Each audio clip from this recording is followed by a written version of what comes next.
he basically A/B tested a video that he just shot on his iPhone of like a cool coffee machine and like a really fancy shot video, and they basically metric out exactly the same. I think that's garbage. Like Well, you know it what? is it is a sad day when that is what our entertainment comes to is clicks.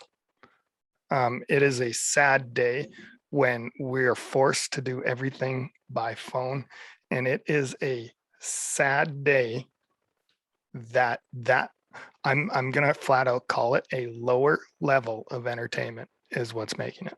And the other my other big thing against it, Nick, is that this is going to drive everyone mad.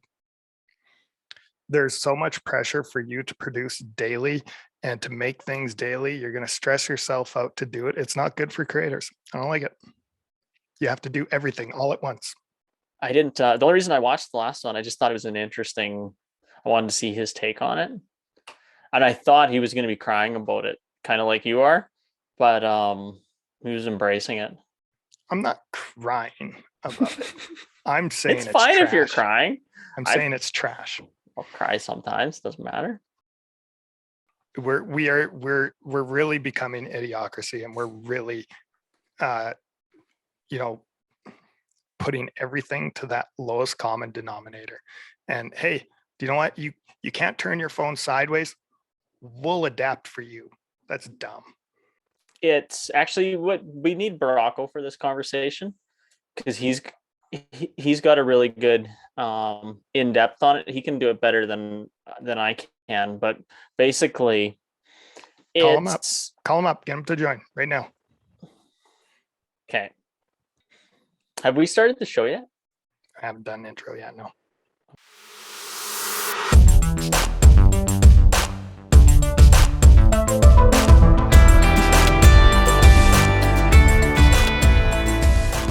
Welcome back, everybody, to another episode. My name's Emery Wolf, and joining me is Nick Lamb. And we are just two camera guys, the show where we're going to talk all things camera.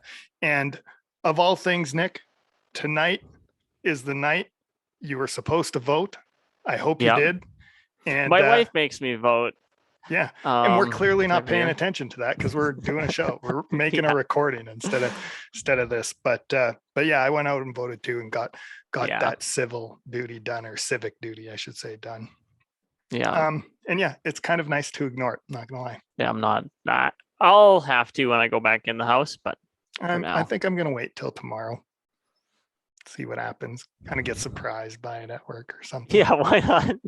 So it'll change your life so much, though, Emery.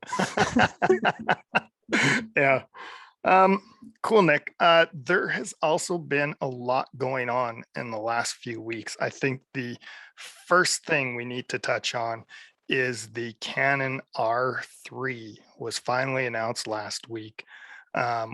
Did you look at stuff on that at all? Do you know what's on it, Nick? I did, but it's like a snoozer camera as far as I'm concerned. It's one of the in-betweeners, and I don't know, who really cares? I almost thought there was going to be more excitement from you, but well, I don't know. It's hard to get, like, I guess, has the price point been announced? 6,000 US pre-order, so I'll be like $8,000 here. Because it looked like a in-between model. Like, it wasn't their best model, it wasn't their worst model. It just looked. Yeah. Am I missing something? Is it the 1DX replacement that I was missing? I think it's kind of meant to replace the 1DX at this point. I think there's some pros and cons versus the 1DX. I think overall it's probably a better camera than the 1DX.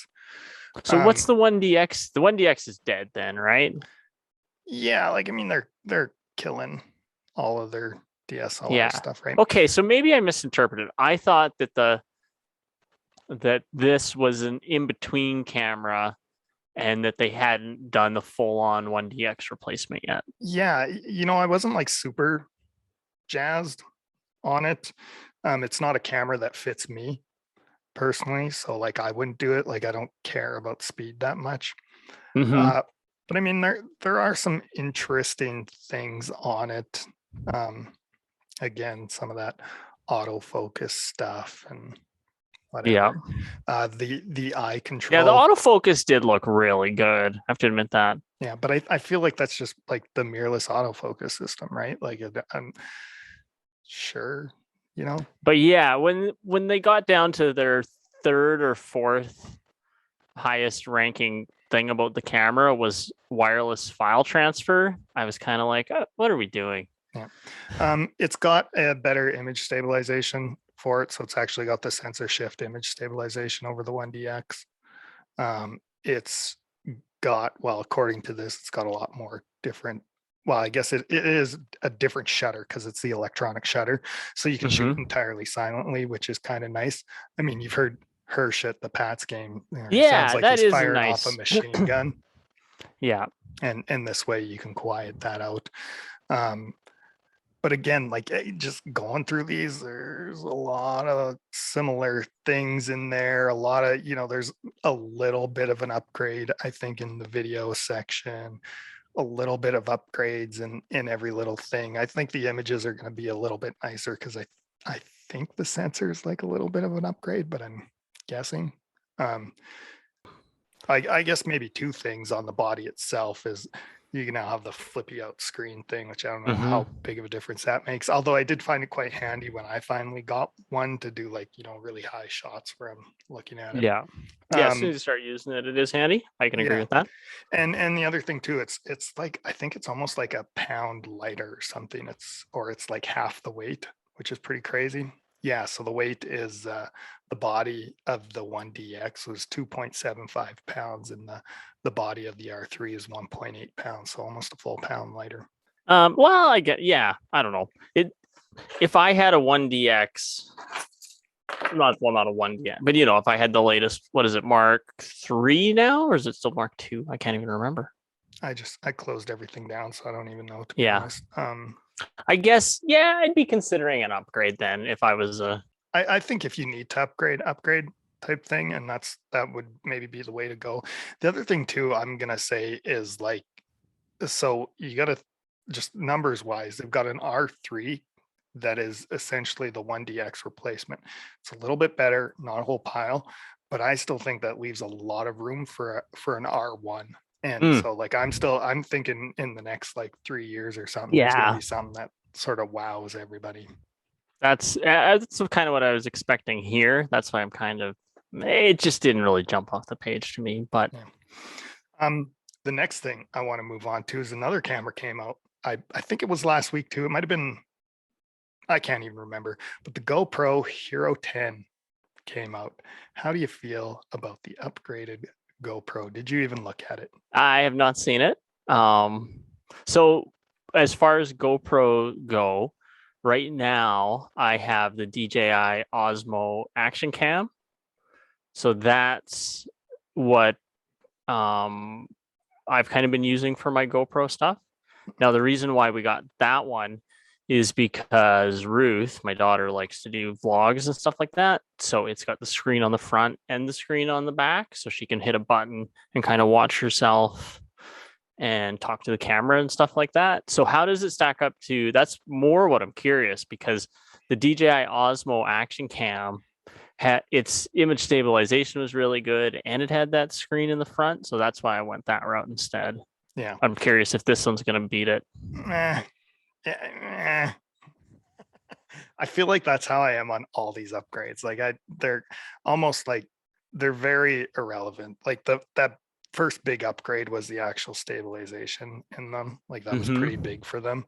It's pretty impressive, actually, the stuff in the it really is, Osmo right? Action Cam.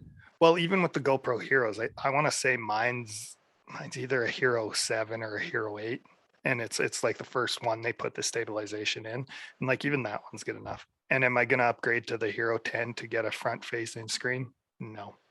So they put the front facing screen in. That was their. I actually think they did that on the 9. I could be wrong, but I think it was on the version before as well.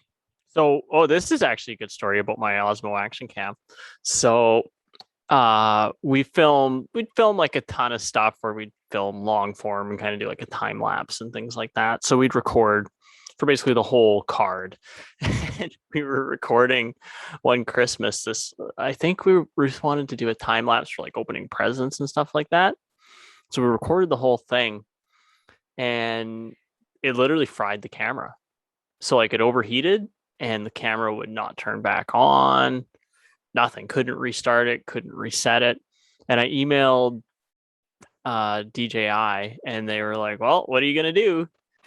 And just like, not our problem. And that was DJI.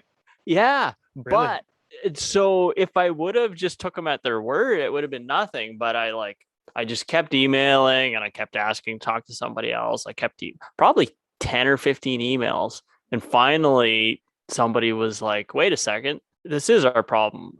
Send our camera, send it in to us." They sent me out a new camera, but yeah, it took forever to get any service from them. That's crazy. I've heard they're kind of bad, but I've never experienced it. Honestly, too, a GoPro to me is like a throwout camera at the end of the day. Anyways, if it wrecks, oh well, trash it, buy a new one. Yeah, well, but this was at the time $700 or $800 camera. So still, compared to your C200, it's peanuts, right?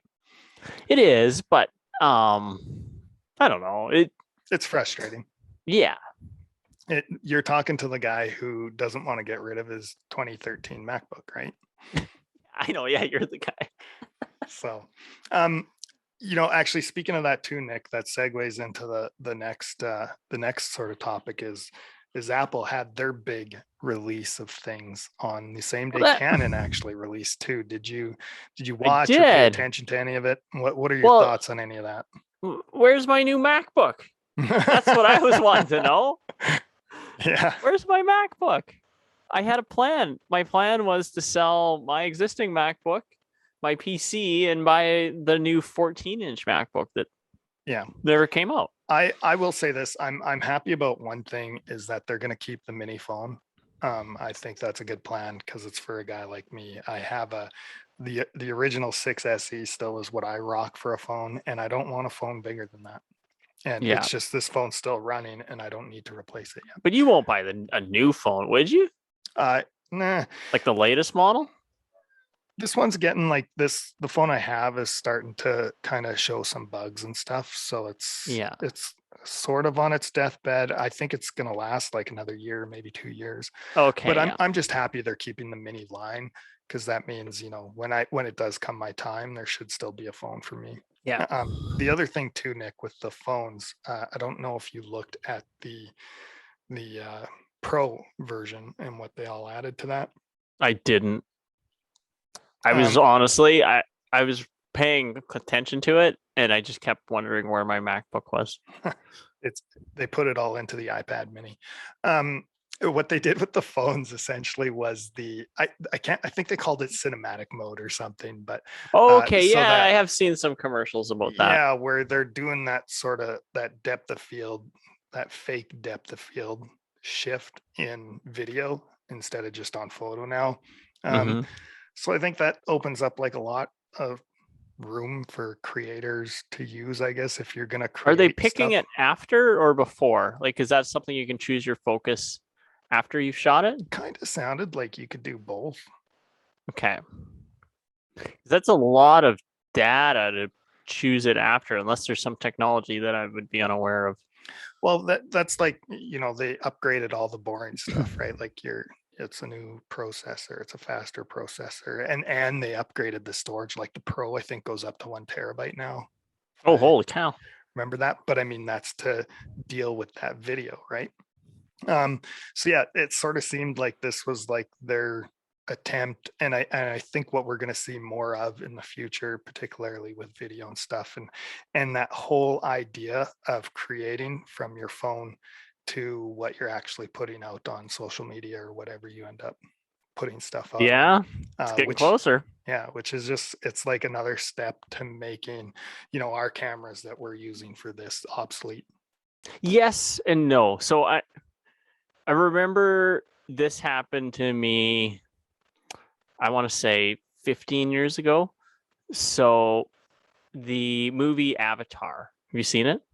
Yeah, I hate it. So that's totally fine. But anyways, it came out the same year that the movie Crash came out. Do you remember Yep. the movie Crash? Yep. And at the time, we were doing a lot of filming on sets on 35 millimeter. And we were filming, 35 millimeter, and it looked super sharp, super good.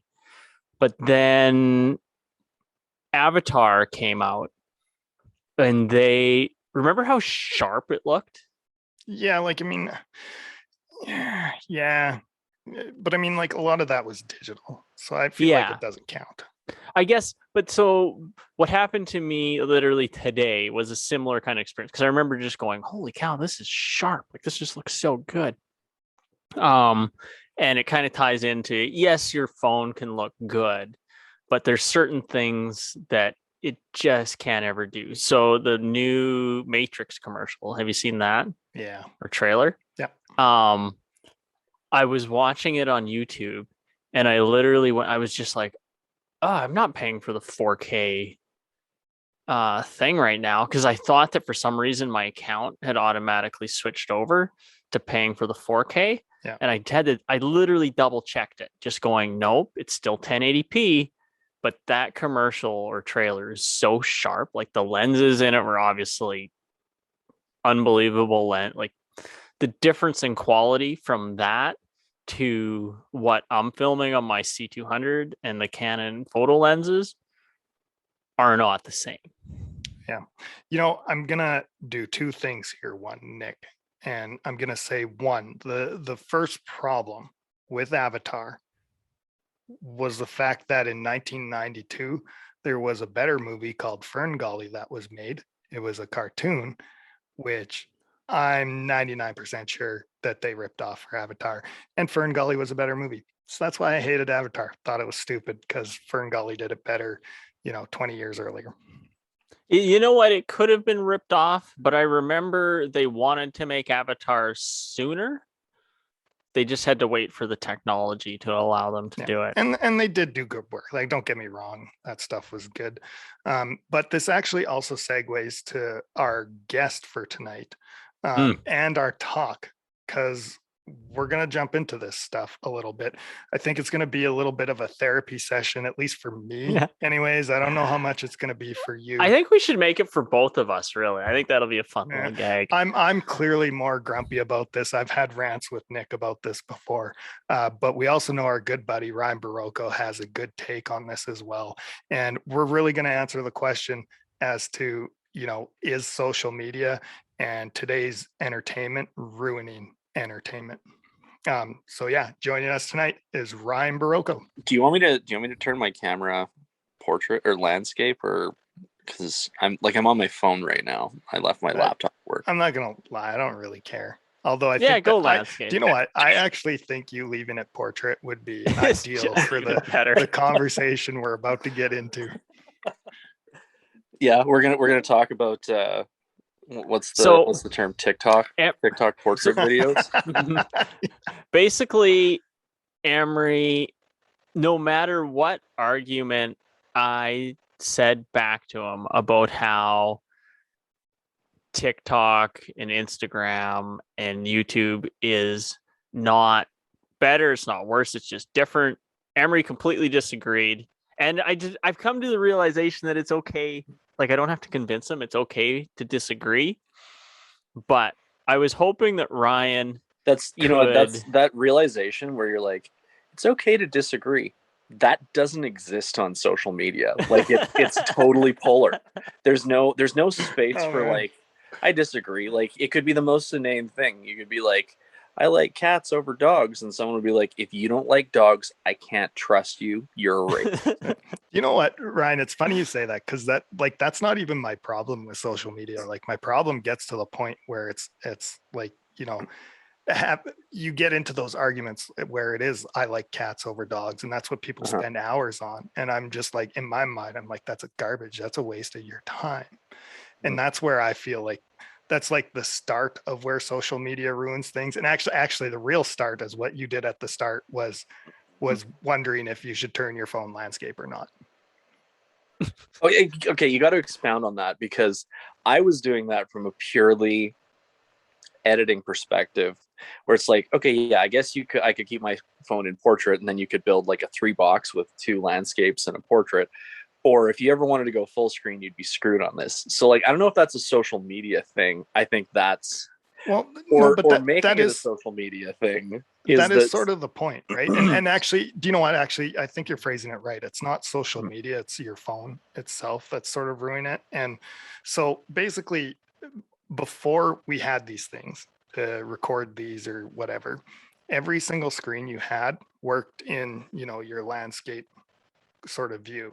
And then the phone came in and then it went portrait. And now we're trying to adapt everything to that.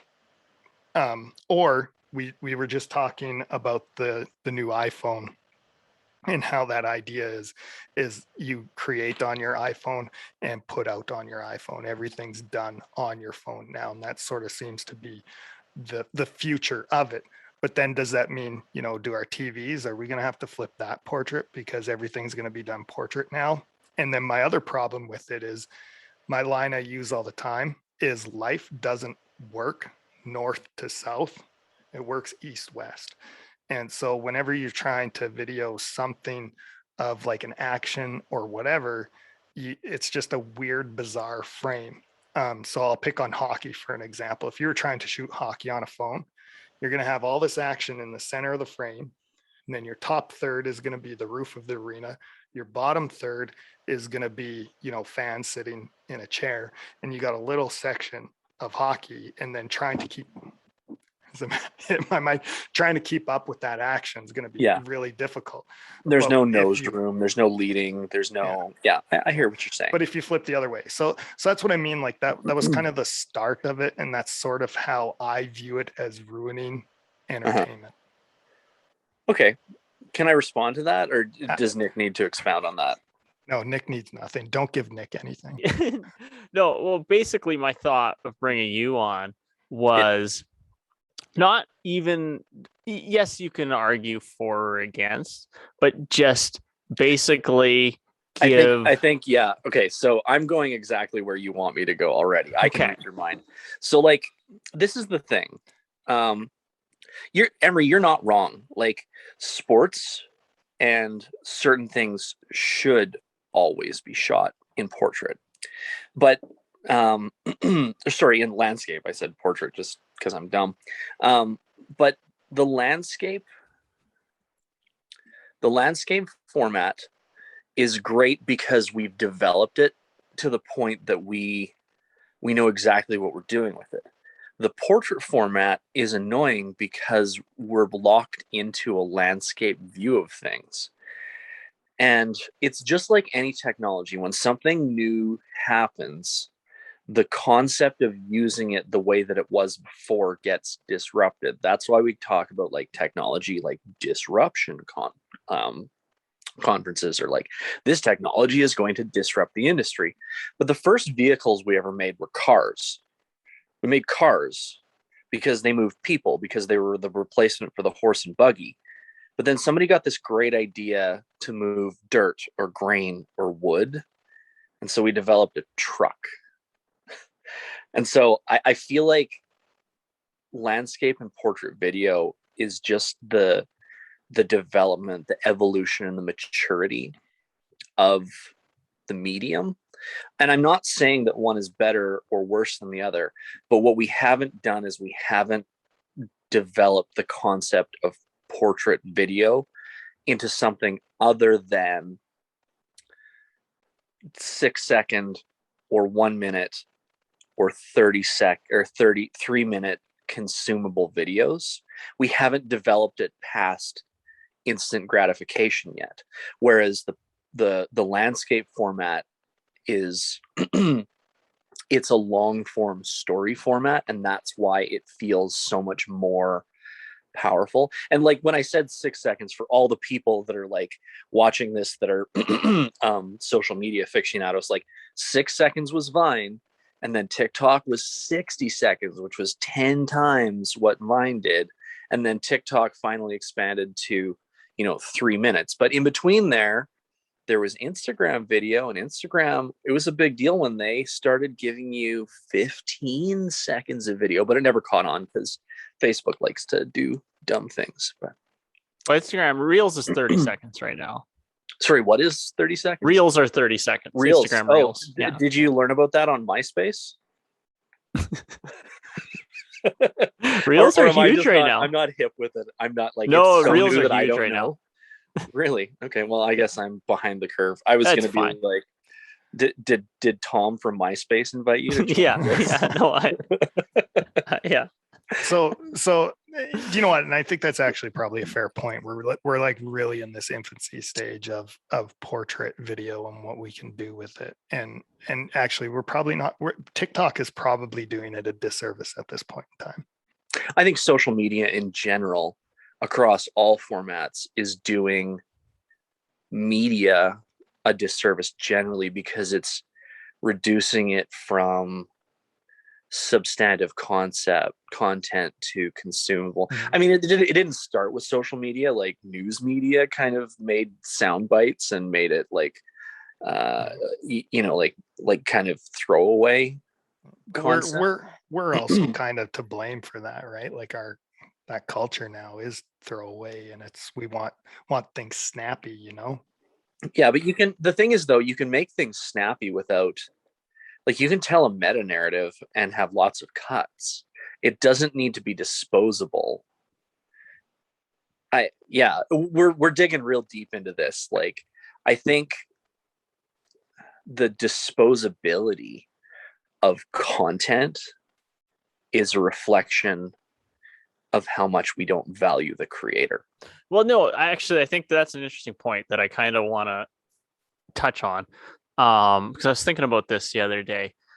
I was just because you hear this all the time, like, we need content, we need more content. There's all of this new, like, we need content. But I feel like we have more content than we could ever watch. Yeah. Ever, right? Like, why do we need more content? And don't get me wrong, I release a video a day. Like, do you know why we're doing that though? It's because it's like social media. You know, when we talk about like enabling behavior, like if you've got like if you've got like a friend or a relative or a child or whatever that's like a drug addict, it's not loving to provide them with more drugs. Like, the loving thing is to try and help them get off of drugs. Like enabling self-destructive behavior isn't the loving thing to do. The hard thing is the loving thing. But the reason we have to produce more content is because social media is enabling the disposal culture, and the people that are creating the media don't value its consumer. The consumer is also disposable. Yeah, you know, I'm going to make 2 points here. I'm going to argue that in the entertainment realm, the product, or, you know, that creator, whoever it is, has always been disposable. You know, like, if you weren't a good enough rock band, we can get really philosophical about this. The disposability of the creator is a product of the postmodern textual criticism movement. Like, this could turn into like the deepest episode of Two Camera Guys ever. But pre postmodern like linguistic analysis in the Enlightenment period, the author was valued over the product that he produced. And postmodern deconstruction is maybe the wrong word, but postmodern analysis eliminated the author. Like, it was the death of the author, which is a great book if anybody watching wants to read it. But it no longer mattered what the author meant to say. It was your interpretation of it that was more important. And that's a product of the last like 80 or 100 years, which is like 3 of our lifetime, right? So like, yeah, it has always been this way, especially with social media, but it wasn't always this way. Yeah, no, and I get that too, right? Like, and actually, if you looked at the history of film, what you're describing is that to a T, right? Like, you even think back in our heydays, Like I could probably name you 10, 20 directors. Could I name you a new movie director who's made something amazing now, aside from Chris Nolan? He's probably like the only one that I know. Yeah. And not only that, but like the ones that you did like are now like the shine is coming off, and like people hate Joss Whedon now. And like for a while he couldn't do anything wrong. Yeah. To the other point too, I guess just where I would say like this is kind of one of my points is where I think social media is ruining entertainment, and it's because there's so many creators now. The creators are guys like us, and like what does anybody care to learn anything about guys like us? Like Nick and I are doing this show. Like, why would anyone listen to this show? Nobody does. Am I the only person that's watched every episode? Speaking of like listening to Jeff Menson talk was just like, that guy can do no wrong in my eyes. And so like, I wanted another 2 hours of that episode. Did you hear my outro? No, we recorded it before Jeff got on, and I just went like, Emery was like, wow, that was a great talk with Jeff, because we were recording the outro, and I go, to be honest, it was just really boring. I think you said that could have been better. I expected more from Jeff. Could have been better. Like just joking. And then it dawned on me after I said it. I was just like, Emery's gonna put this in. And sure enough, he did. Oh yeah. You know, my favorite thing about Jeff is he's literally the most experienced person that I know. Like literally the most experienced person that I know. But he ends like every third sentence by going, but what do I know? It's like, no, you are the authority. You're actually the authority on this. What do I know? Yeah, no. But yeah, getting back to that, Ryan, like why do we care about individuals and what they're putting out there for entertainment? Like TikTok really is a lot of, just yahoos doing, falling off crates or whatever it is, the new hip challenge thing, right? Yeah. Pointing out signs. Berries and cream. Why do we care? I don't think that's a new thing. I think that's endemic to the human condition. Like why do people want notoriety? Why do we want to be remembered? Why do we want people to recognize us? I don't think that's a disorder. I think that becomes a disorder when people are unaware of their desire for it, or if it's left unchecked. And to a certain degree, with a lot of people, social media enables that behavior. It encourages it. But I don't think social media created that. I think it's amplifying or magnifying that problem and creating an economy for it. Like an economy is the best way of saying it. Like, your currency is subscribers, followers, and likes. Yeah. And it's actual stats, right? Yeah, but it's like just like currency and monetary theory, like it's valueless, like it means nothing. And so you can't cash your likes, you just have to chase more, which is kind of the fallacy of like getting rich, is like, how much money is enough? Like, well, just a little bit more. You can never have enough. Speaking of like currency too, the other thing that I'm curious about as well, like, so everything you read, it seems like statistically it's, there's more content being created for social media, more people are getting involved, people are trying to get paid from it, the advertisers are going towards social media rather than something which it sounds weird to say, but traditional in TV or even movie theaters or wherever. Does that popularity end up funneling that money and eventually destroy TV and film because there's no more money to make them? It's a good question. Like maybe anything's possible. Like, the automation is destroying certain jobs and replacing with other jobs. Like it's just like any of that. I don't know if I can't make a value statement about that. Do you know what I mean? Like I can't say, well, it's good or it's bad. Like it's bad because it's ruining television. It just is a reality that like progress happens, and like what I said before, I just keep laughing at his cat. I'm just giggling. Progress happens. Nobody can take this seriously anymore. Progress happens, but the creator or the creators of the content, and not only that, but the purchasers of the cachet of the content do not care about the consumers of the content. Everything is disposable. The views are disposable.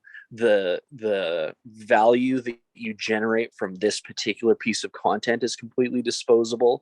The creator that created it for you is disposable. You are on to the next one when you're done. We stop following people when we don't like their content.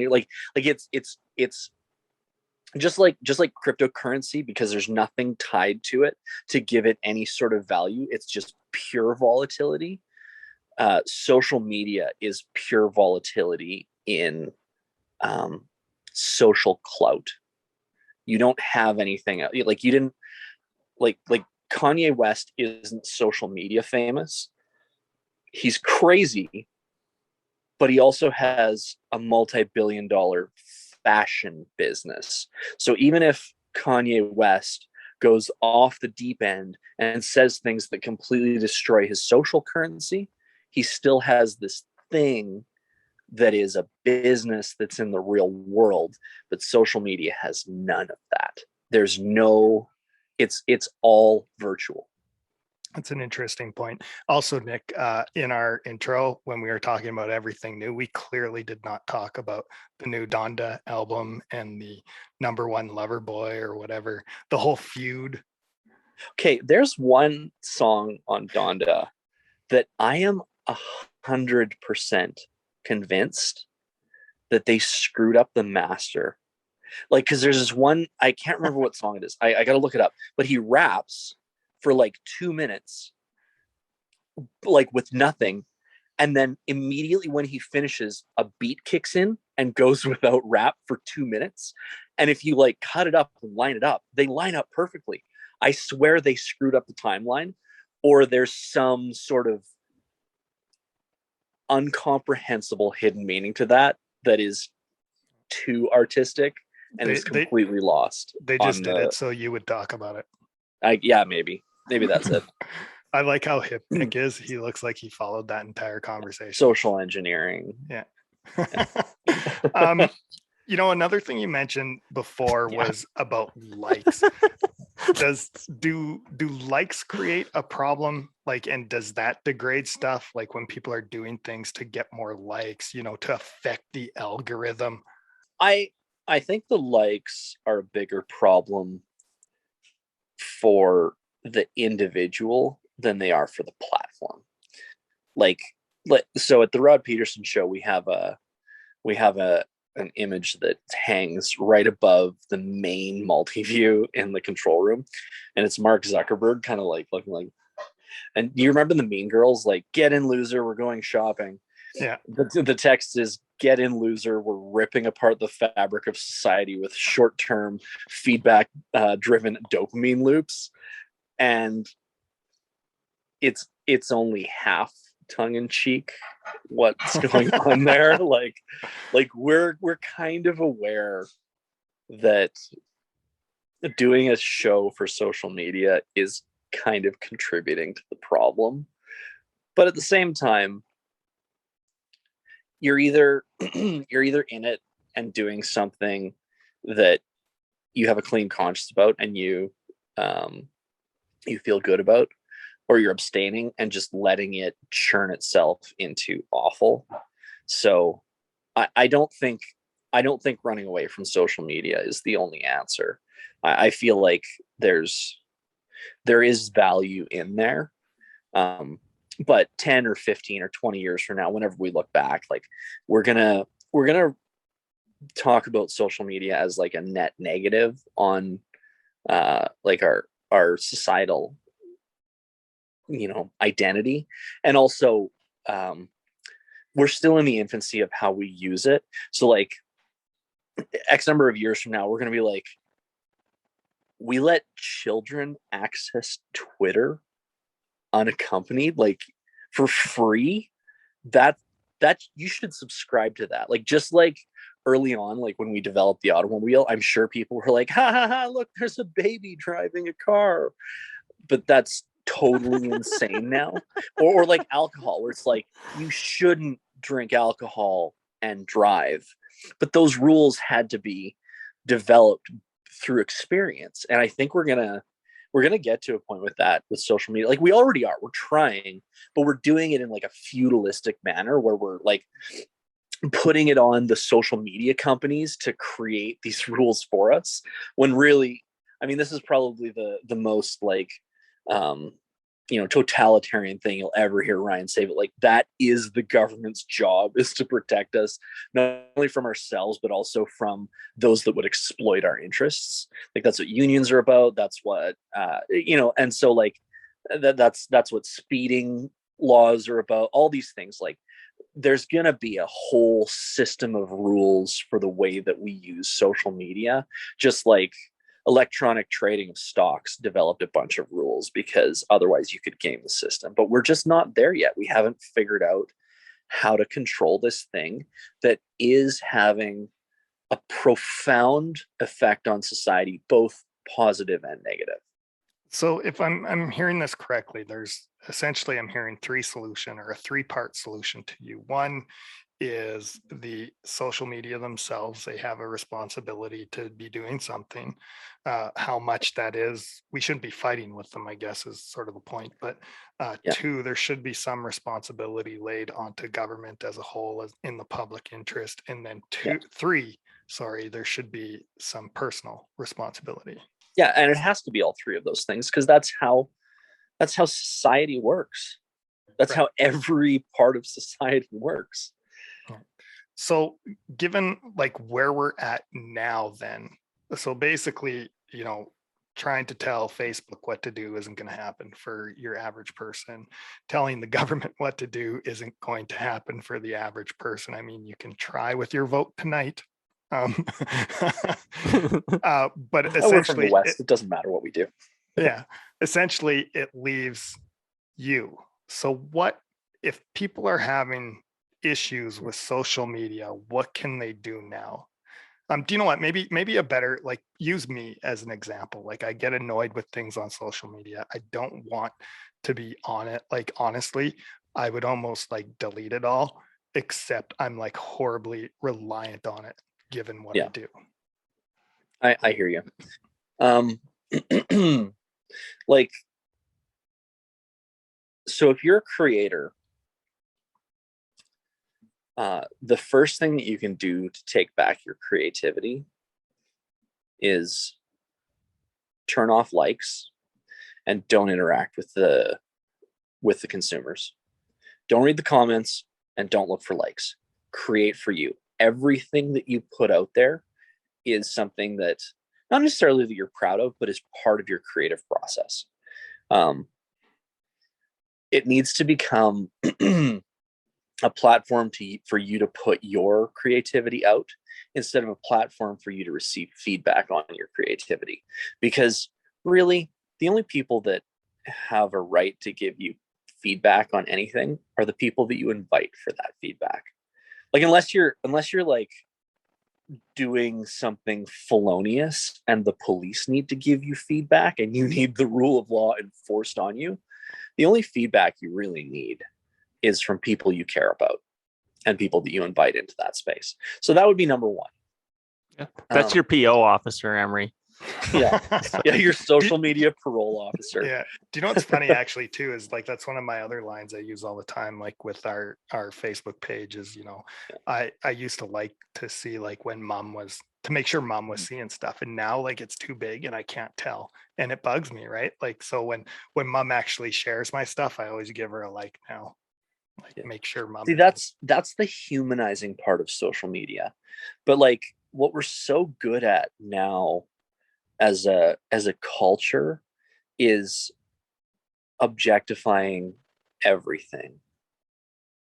And then in this space where we objectify everything, then we need to we need to humanize something.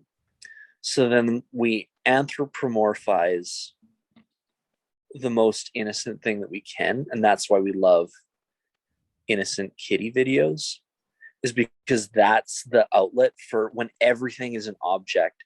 It's the one humanizing thing there. Do you know what I mean? And then of course everything becomes a parody of itself, and then you have Grumpy Cat, right? Like the cat that is the opposite of every other cat video. Sorry, Nick. I've got a question though for you, Ryan. Actually, before you do that, Nick, that's what I like to think of Nick. He's grumpy camera guy. How can he be grumpy? He's got a girl laugh. I'm pretty sure I would be grumpy out of the camera guy section. Yeah, that's true. Okay, Nick, okay. So, let's pretend. So I've had this come up actually several times where I'm talking to somebody and I'm basically just trying to encourage them to make content and to not worry about it.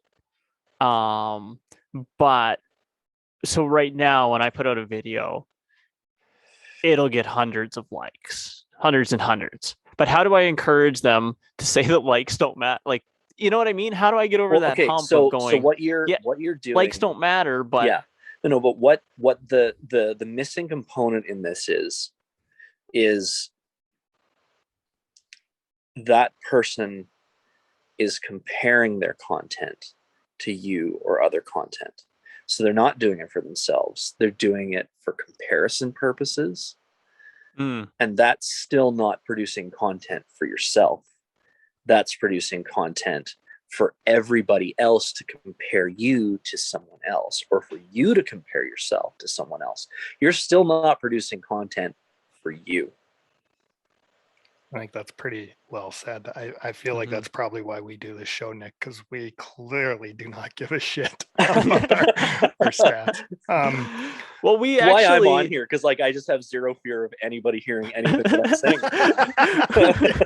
I'm saying. We do the show basically to remind us to catch up, and then to get a chance to catch up even more with different friends or different people. That's why we do it. Yeah. And it's been good, right? Like I can't think of a sit down talk that we haven't walked away from where it was like, oh man, that was good. Just talking to him, right? You know, with that said too, I kind of want to elaborate on something what Nick said too. Like I think which runs into the next problem. You get concerned sometimes. I think about like likes or something. Like Nick and I talk about like how can we get paid to do this, and that sort of seems our concern. Like, so we kind of generally know that stuff's important. We kind of know we have like an audience. We kind of know, you know, we've built these other audiences that can maybe filter into it as well. But we're still just sort of doing it for ourselves and hoping everything magically comes together. And I don't think that's really necessarily the case. And I'm not sure if we don't start catering to those things, whether stuff would ever actually happen for us, whether we could actually get sponsorship or any way to get us money at this point. Yeah. Well, okay. Yeah, no, that's fair. Like everything needs to be practical, but do you think that monetizing this would in some way, shape or form alter it in a way that it wouldn't be authentic? You know, I've thought about that as well. I think you got to try to find a line there as well, if that makes sense. Like, so we would obviously need something that matches us and would allow us the freedom to do what we want to do, which I think is going to be really hard. And I think, like, honestly, the reason I would like to get paid doing stuff like this is because we spend a lot of time doing it. And you know, you want to make that time actually pay off, literally pay off for you.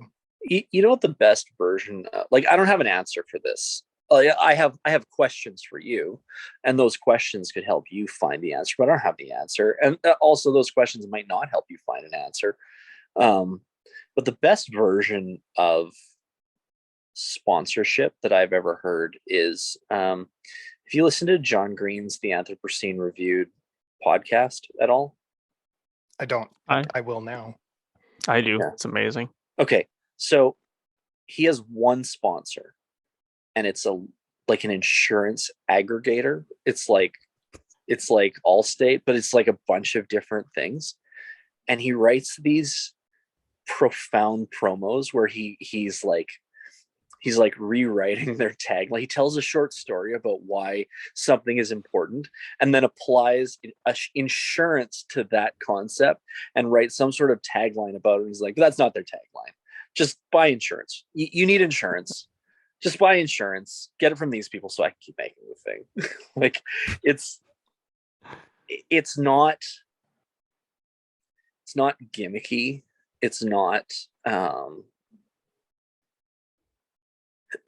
tropey. Like right now, having a sponsor on YouTube is a trope.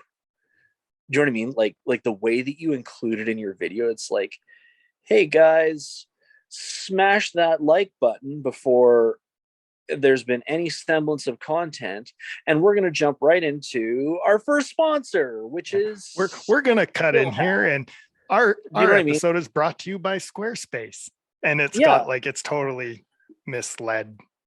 So like the thing is like getting a sponsor now isn't necessarily even about money for those people. It's a trope. It's a status that like, oh, we're sponsored by Squarespace. Like the Rod Peterson show has a Manscaped promo in it now. And that's social media black credit card. Be like, oh, Manscaped is advertising on your show. You've got so much social clout that now the ball hair trimmer is advertising on your show. Like, because they can't on regular television, but you know what I mean? Like it's a trope. It's no longer even about the sponsorship. It's about saying who you're allied with, because they're giving what's the word I'm looking for? Just like legitimacy to your product or to your content, because a legitimate product wants to be. Does that make sense? Yeah, absolutely. So like, how do you include a sponsor in here without it either being A, tropey, or B, like truly like multi-level marketing kind of manipulative? Like what sponsor could possibly be part of this? We make it totally campy, and we also get Manscaped, and we just have Nick's girl laugh over top of it. Yeah. Yeah. No, that's good. If your sponsors ever watch this episode, they're never going to sponsor you. like we had Nutrient on the line, but they're not interested anymore. I don't know why. What could have Emery happened? keeps shooting it down my idea, because I want to do a spin-off, like still on the same channel, but do basically spoof videos, like the director that keeps talking over the person. What are you talking about, Nick? What are you talking about? I don't understand. Push marshmallows. Yeah, I want to do one where the guy tries to shoot a thing on an iPhone. I want to do the thing where the person can't set up the lights properly. Like, do you know our problem? I want to do all of those spoof videos. Our problem is that you're a Moose John, I'm a Nurjan, right? Yeah. Like, honestly, if you just do it, who cares? Whatever. Like, for all of your viewers that are in like major centers in the United States, like Moose John Regina is like driving halfway across Phoenix. Like anywhere else in the world, that's like, oh yeah, you're nearby, we're in the same suburb, like, or we're in adjacent suburbs. But except here we complain about it here, Ryan. Yeah. Well, the drive's boring, it's flat and there's nothing to see. But I think that Emery just doesn't want to be in the videos, because I'm kind of picturing it as we're filming it, but we're both kind of in it. One's playing the director, one's playing the camera guy, something like that. I don't know. I think it could be funny. We'll probably end up doing a few. It's a good concept, but it'll take, you'll have to make a dozen of them before you kind of find your stride. And just remember, we're not Leroy and Leroy, Nick. Well, no, it's not that. It's just it's different. Yes, you call yourselves G-Roy and G-Roy. There's two camera guys behind the camera. We are about to run out of time here with you, Ryan. So we should maybe end this interview. But thanks for coming on. Thanks for talking to us about this. I think there's a lot to think about. Whether it's for us or whether it's for someone else out there. I actually think this is again just another great talk on our show, and this is why I love this show. I love doing it. So thanks for coming on, Ryan. Let's make this a once every 9 weeks or something, so I can every time you start to get just a little bit of like following, I can destroy it and no one can watch the show ever again. Sounds fair. All right, guys. All right. Well, Nick, that just about wraps up the episode. I think there's only one thing left. We kind of teased this at the start, and it's your story about the headphone. What a winner of a story. Well, no, you gave away the whole punchline. Oh, man. So, on movie cameras, they've got the eye chamois, and they look exactly like this because it goes over your eye, and you put your head up to the thing, and you look through it.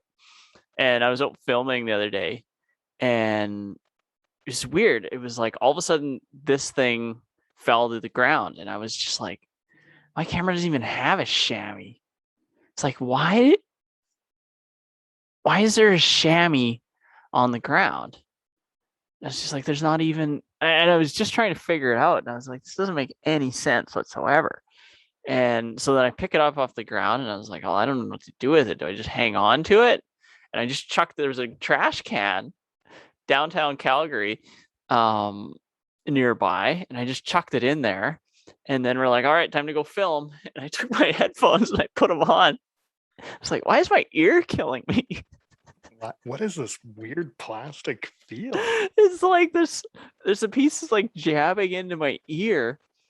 And then I look at my headphones, and of course there's one of these on and one off. And I was like, that wasn't an eye chamois at all.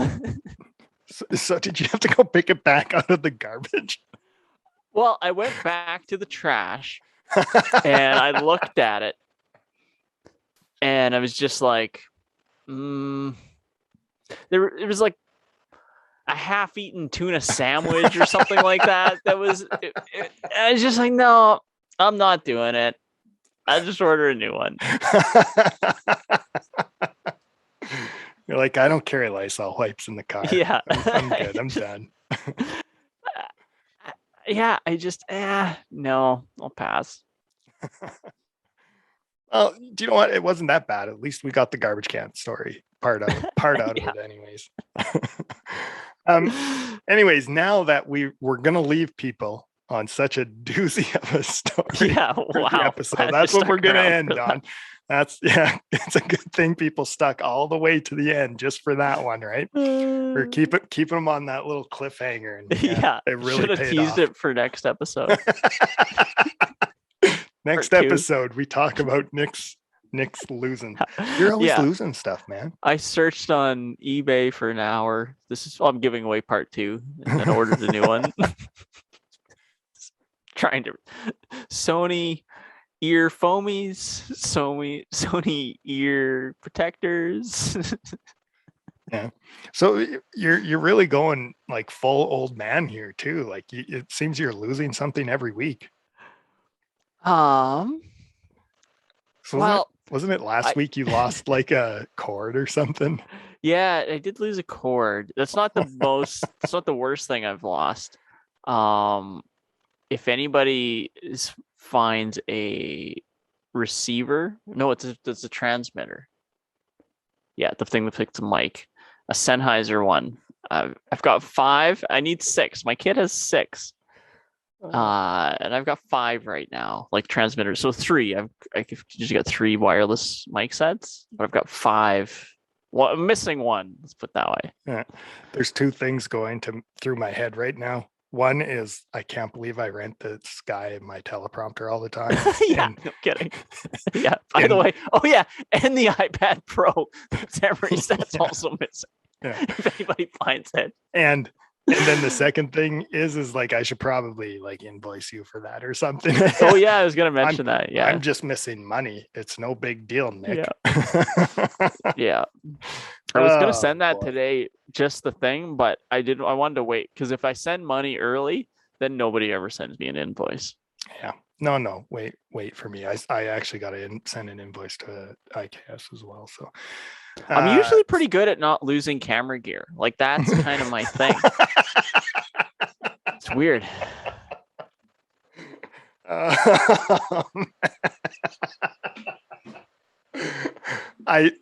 don't think, we started giving like these advice things at the end of the episodes. I think that's it. That is our advice for the end of this episode. That's how we end it, is not losing camera gear is kind of Nick's things. It is my thing. I hope you enjoyed the episode, everybody. We'll see you next time. See ya.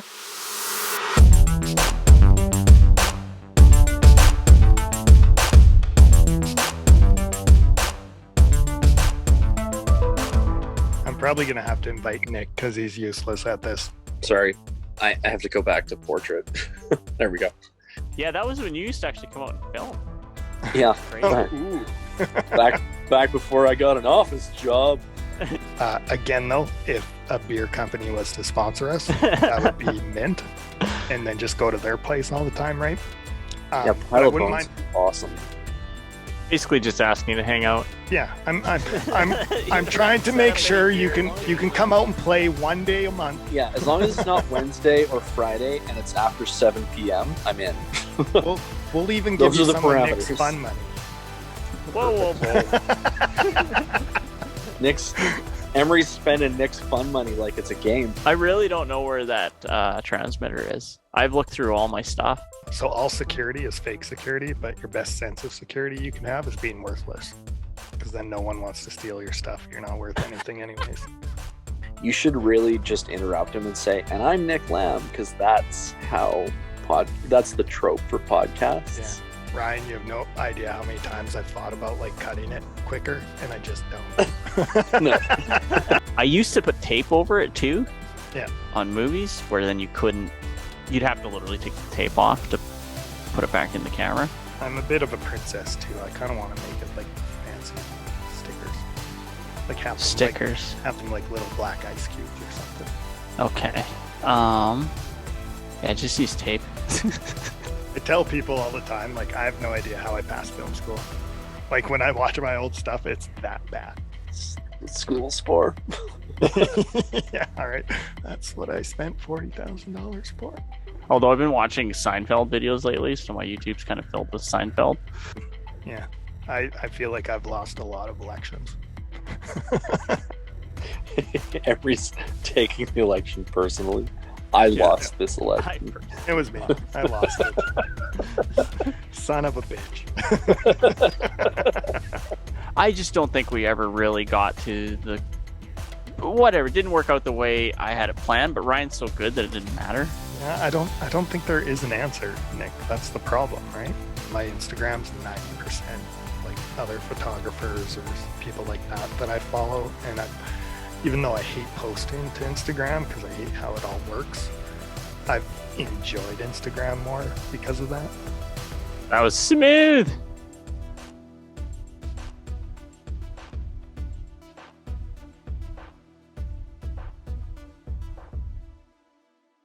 There's one really good fuzzy memories in there where it's like the most beautiful thing you've ever seen is a flamingo flying in over a sunset.